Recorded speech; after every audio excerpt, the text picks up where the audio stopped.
Please give an energetic and warm welcome to the one and only Jaya Kishori ji.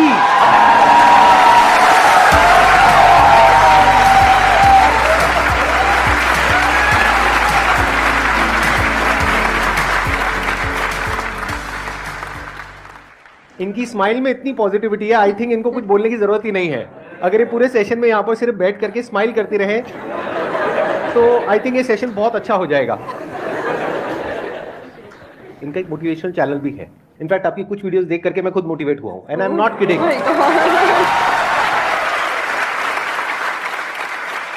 तो मैं personally आप सबको recommend करूंगा कि एक बार आप जा करके देखिए इनकी जो मोटिवेशनल वीडियोस हैं, और आप सबको बहुत कुछ सीखने को मिलेगा और बहुत अच्छा लगेगा. Thank you so much. और आपसे इंस्पायर होकर शायद हमने चैनल खोला है. तो मुझे तो लग रहा है मुझे मिल गया उसका अवार्ड कि आप उसको देखते हैं और सुनते हैं. Thank you so much. बहुत बड़ी बात है ये. यूट्यूब पे या इंटरनेट पे देखना एक अलग होता है, और जब आप फिजिकली वो चीज़ को फील कर सकते हैं, एक्चुअली एक ऑरा होता है, एक वाइब होता है, वो आपको फेस टू फेस ही मिल सकता है.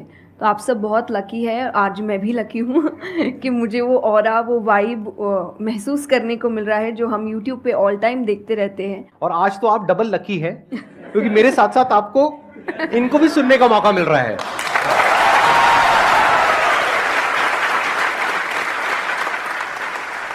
आपके मन में जो भी क्वेश्चंस है, जैसे भी क्वेश्चंस है, आप इनसे पूछ सकते हैं. First of all, thank you very much for giving me this opportunity.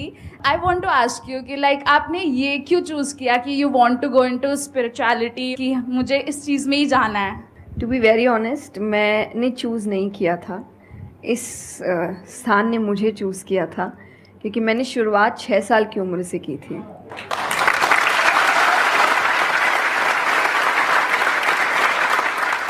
उसमें आपको पता ही नहीं होता है कि करियर क्या होता है, काम क्या होता है.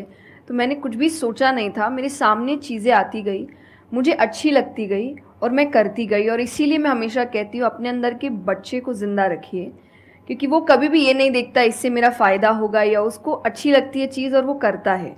तो मैंने वो बचपने में मुझे वो चीज़ अच्छी लगी और मैंने उसको किया, और फिर अपने आप ही सामने चीज़ें आती गई. चाहे फिर वो भजन आए, फिर कथा आई, मोटिवेशनल सेशंस आए, जो जो सामने आता गया और जो जो मुझे लगा कि मेरे बस की बात है, मैं कर सकती हूँ, वो मैंने किया. और फिर मुझे पता ही नहीं चला कि कब सिचुएशन कहाँ हो गई. जब मुझे समझने का मौका मिला कि चलो कुछ बनते हैं, मैं ऑलरेडी बन चुकी थी.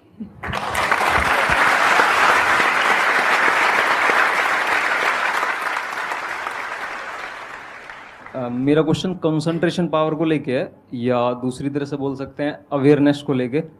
जैसे किसी भी काम पे जो ध्यान लगाने की कैपेबिलिटी होती है वो डिफर करती है पर्सन टू पर्सन. मुझे पूछना था क्या कोई इसका बायोलॉजिकल बेसिस भी है, या सिर्फ प्रैक्टिस पे डिपेंड करता है कि किसी की प्रैक्टिस थोड़ी कम है और किसी की ज़्यादा. कई ऐसे एक्सरसाइजेज है जो आपको हेल्प करती है कंसंट्रेशन के लिए.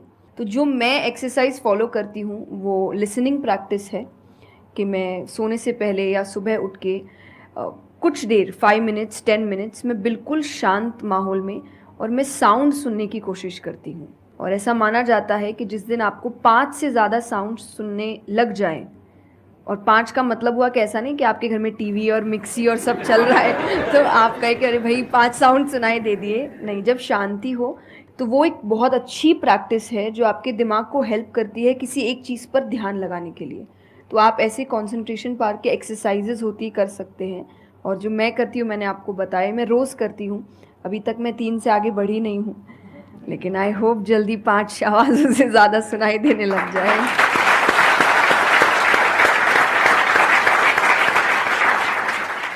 बचपन से जो आपने किया अभी तक वो तो मैटर करता ही है. फॉर एग्जाम्पल, अगर आप बचपन से ही सिर्फ कंप्यूटर पर ही अपना टाइम पास कर रहे हो या मोबाइल पे, जो आजकल बड़ा कॉमन हो गया है, तो आपकी जो कंसंट्रेशन पावर है वो पैसिव वे में तो अच्छी होगी. यानी कि अगर कोई कंटेंट है उसको आप कंज्यूम कर रहे हो तब तो आपका माइंड वहां पर लग जाएगा, लेकिन जब खुद ध्यान लगाने की बारी आएगी तो आप नहीं लगा पाओगे. एक्टिव कंसंट्रेशन आप नहीं कर पाओगे. और वही आपका क्वेश्चन है कि जो अपनी एक्टिव कंसंट्रेशन पावर है उसको कैसे बढ़ाया जाए. यानी कि आप जब चाहे, जहां चाहे, जितनी देर के लिए चाहे उतनी देर के लिए अपना ध्यान लगा सके, और जब चाहे वहां से ध्यान हटा सके. इसी को कहेंगे ना कि एक्चुअल में आपका जो ध्यान है वो आपके कंट्रोल में है. नहीं तो इतना कुछ है इस दुनिया में, वो तो सब खींचने के लिए तैयार बैठे हैं आपके ध्यान को, आपकी अटेंशन को। अगर फाइनेंशियली बात करी जाए तो आज की डेट में सबसे ज्यादा जो वैल्यू है वो आपकी अटेंशन की है।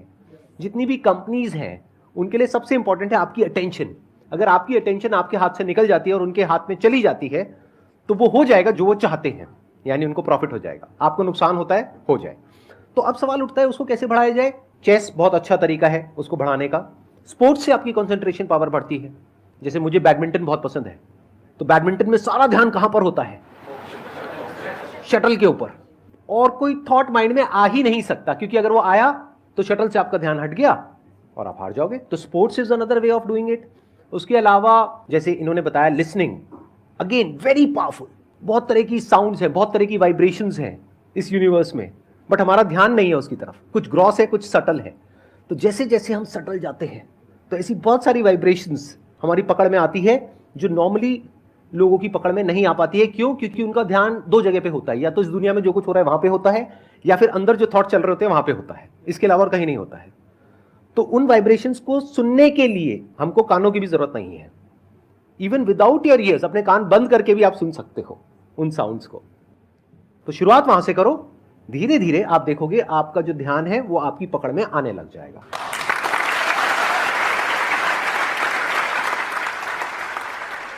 मेरा क्वेश्चन आपसे मतलब दोनों से ही है, वो ये कि हम लोग मतलब आज की सोशल मीडिया वाला ज़माना है तो हम लोग बहुत डिस्ट्रैक्टेड रहते हैं, और जब भी स्पिरिचुअलिटी की बात होती है फैमिली में, फ्रेंड्स में, तो सभी ये कहते हैं कि स्पिरिचुअल अभी होने की ज़रूरत नहीं है, करियर पे ध्यान दो, अभी कौन सा टाइम है, बाद में देख लेना। और हम लोगों के घरों में भी हम देखते हैं। तो मैम ये चीज़ कैसे, मतलब उनको कैसे समझाई जाए कि ये चीज़ कितनी इम्पॉर्टेंट है और उसकी इम्पोर्टेंस क्या है? मेरे हिसाब से, और आई थिंक मेरे क्या पूरी दुनिया के हिसाब से, जो भी स्पिरिचुअलिटी को ठीक से समझता है ये यंग एज प्रोसेस ही है। जैसे अगर आप रिलीजियस वे में भी सुने तो भगवान को हम कुछ भी चढ़ाते हैं वो फ्रेश होता है, प्रसाद है, फूल है, कुछ भी एक दिन दो दिन पहले नहीं होता। तो हम खुद इतने पुराने होके क्यों फिर अपने आप को चढ़ाते हैं? जब आप रिजिड हो चुके हैं, जब आपको आगे कुछ काम खास करना नहीं है, आप रिटायर हो चुके हैं, तब आप उस स्पिरिचुअलिटी का करेंगे क्या? आपकी लाइफ में कोई चैलेंजेस होंगे ही नहीं जब सामना करने के लिए। तो स्पिरिचुअलिटी मतलब सिर्फ पूजा पाठ नहीं होता। मंत्र, जैसा मैंने लिसनिंग एक्सरसाइज बताई, वैसे ही मंत्र चैंटिंग भी एक बहुत बड़ी एक्सरसाइज है कि आप मंत्रों का उच्चारण करते हैं मेडिटेशन में, क्योंकि जो पावर, जो वाइब्रेशंस वो साउंड रखते हैं वो आई थिंक दुनिया में और कहीं नहीं है। तो वो आपके करियर के लिए, कंसंट्रेशन पावर के लिए, कॉन्फिडेंस के लिए, मेमोरी पावर के लिए, सबके लिए बहुत अच्छा है। तो आपको यही समझाना है कि आप स्पिरिचुअलिटी का मतलब एक तो पहले ये पर्सपेक्टिव हटा दें कि हम सब त्याग देंगे, हम सब छोड़ देंगे। ऐसा कुछ भी नहीं होता। गीता जी में स्पिरिचुअलिटी का ज्ञान उसको दिया गया है जिसको आगे जाके राजा बनना है। अर्जुन को, उसके पास क्या लग्जरी नहीं है, राज्य नहीं है, पैसा नहीं है, क्या नहीं है। तो अध्यात्म का मतलब कभी भी नहीं होता सब कुछ छोड़ देना, सबके बीच रहना है, पर इस तरीके से रहना है कि वो आप पर हावी ना हो। हर चीज़, यही आध्यात्म है, यही स्पिरिचुअलिटी है कि बाहर की चीज़ें यहाँ ट्रबल ना कर सके, बस इतना ही करना है।